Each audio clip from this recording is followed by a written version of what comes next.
Alright, so we finally got the new trailer for Terminator Genesis, and before I dive into that and break down the trailer and give you my thoughts on it, I first want to explain something to you. I love the Terminator movies. Yeah, Part 3 and Salvation kinda sucked ass, but the first two movies, they basically got me inspired to love movies ever since I was a kid. And if you don't believe me, check this out. Look at this. I have all the movies on Blu-ray. I've seen Terminator 2 Judgment Day 87 times. I have a Terminator T-800 endoskeleton head on my shelf, and sometimes I kiss it. Only when it's a cold, lonely, rainy night. So with all that said, let's break down this Terminator Genesis trailer. Here it goes. Alright, so in the first couple shots we see this post-apocalyptic Earth. It's obviously set in the future where John Connor has become the leader of the Resistance. And for me, I've always wanted to see more of that concept come to the big screen. I mean, yeah, we got to see something along those lines in Terminator Salvation, but it was just tonally very different from what it should have been. And then in the next shot, we get to see missiles flying across the Earth's atmosphere, destroying all of humanity, and these missiles were launched by Skynet on Judgment Day. And this scene right here is very reminiscent to the same scene that we got to see in Terminator 3. Yeah, we're just not going to talk about that movie. Okay, so at this point in the trailer, we're introduced to our new John Connor, played by Jason Clarke. Now, I think Jason Clarke is a talented actor. Does he feel right for the role of John Connor?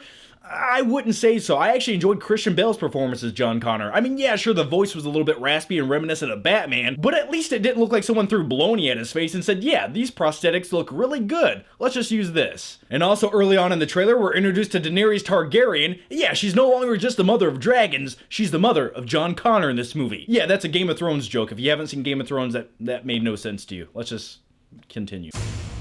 Just feels like a little bit odd of a casting choice, and that's how I feel about all the casting choices in this movie. Everyone besides Arnold just doesn't feel like they quite belong in this movie. The movie also stars Jai Courtney, who plays the new Kyle Reese. And once again, Kyle Reese is sent back from the future, back to 1984 to save the day. And it's essentially retelling what the first movie already did. And we're going to talk about how this movie basically shits on the first movie in just a few seconds, but first let me show you this right here. Yeah, rule number 1 in life, never shake a naked man's hand while staring him in the eyes. Now it's at this point in the trailer that we get our first catchphrase from the original movies once again. Why did they put this here? Well, to remind audiences, hey, you've heard this before, go see this new movie. Yeah, Emily Clark's character drives this SWAT van into the store, crashes through the window, swerves sideways, and then looks at Kyle Reese and says, come with me if you want to live.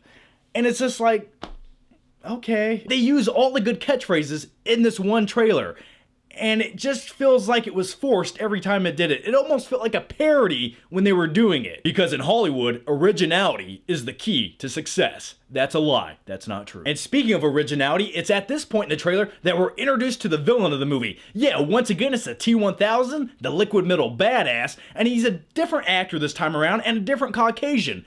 And I'm fine with both of those things. That makes sense, that's fine. But what are the odds that this villainous Terminator sent from the future back to 1984 once again puts on a police uniform as a disguise, just like he did in Terminator 2 Judgment Day? Now it's time to talk about the one scene in this trailer that I'm willing to speculate that destroys the timeline of Terminator 1 that took place in 1984. Here it goes. In this scene, we see a young Terminator T-800 sent back in time. It clearly takes place in 1984. And then we have an older incarnation of the Terminator walking up saying, I've been waiting for you, and he has a shotgun in his hand. Now, I'm willing to bet that this scene takes place early on in the movie, basically destroying the timeline of Terminator 1. Here's what I think happens. The original bad incarnation of the Terminator is sent back to 1984, just like in the first movie. But the big difference here is, now we have the old Terminator waiting for him to blow him away with a shotgun, thus undoing everything the first movie did, and that way they can have this new movie take place in that exact same time frame without having to worry about the first movie. So yeah, my guess is that this movie basically shits on Terminator 1. It never happened, just for the sake of telling this story in the same time. But that's my biggest complaint with this movie. This is a time travel movie. In this movie, while writing the script, they could have made the movie take place any year that they wanted to.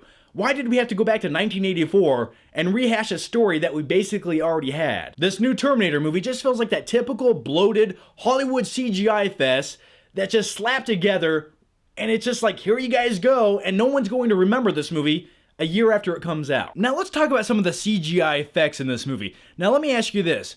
Why is it in 1991 this liquid metal effect looks better than this one made in 2014? Now with all that said, let's talk about the ending to this trailer. And this is possibly the best worst thing I've ever seen in my life. Arnold looks at the camera and he says, "I'll be back." And it almost feels like he's doing a parody of himself. He jumps out of this helicopter as a kamikaze missile and blows up another helicopter. Yeah, the Terminator became a missile. Because why the hell not? I'm willing to bet that this 2-hour movie is, well, it's underwhelming in every aspect. So anyway, guys, I know it sounds like I was being negative, but that's only because I'm a true fan of Terminator. I expected just a little bit more. Now here's my question, you guys, and let me know down below. What did you think about the new Terminator Genesis trailer? Did you like it? Did you hate it? Yeah, either way, let me know your thoughts. Once again, guys, thanks for watching. And if you haven't already, make sure you subscribe, and I'll see you guys next time.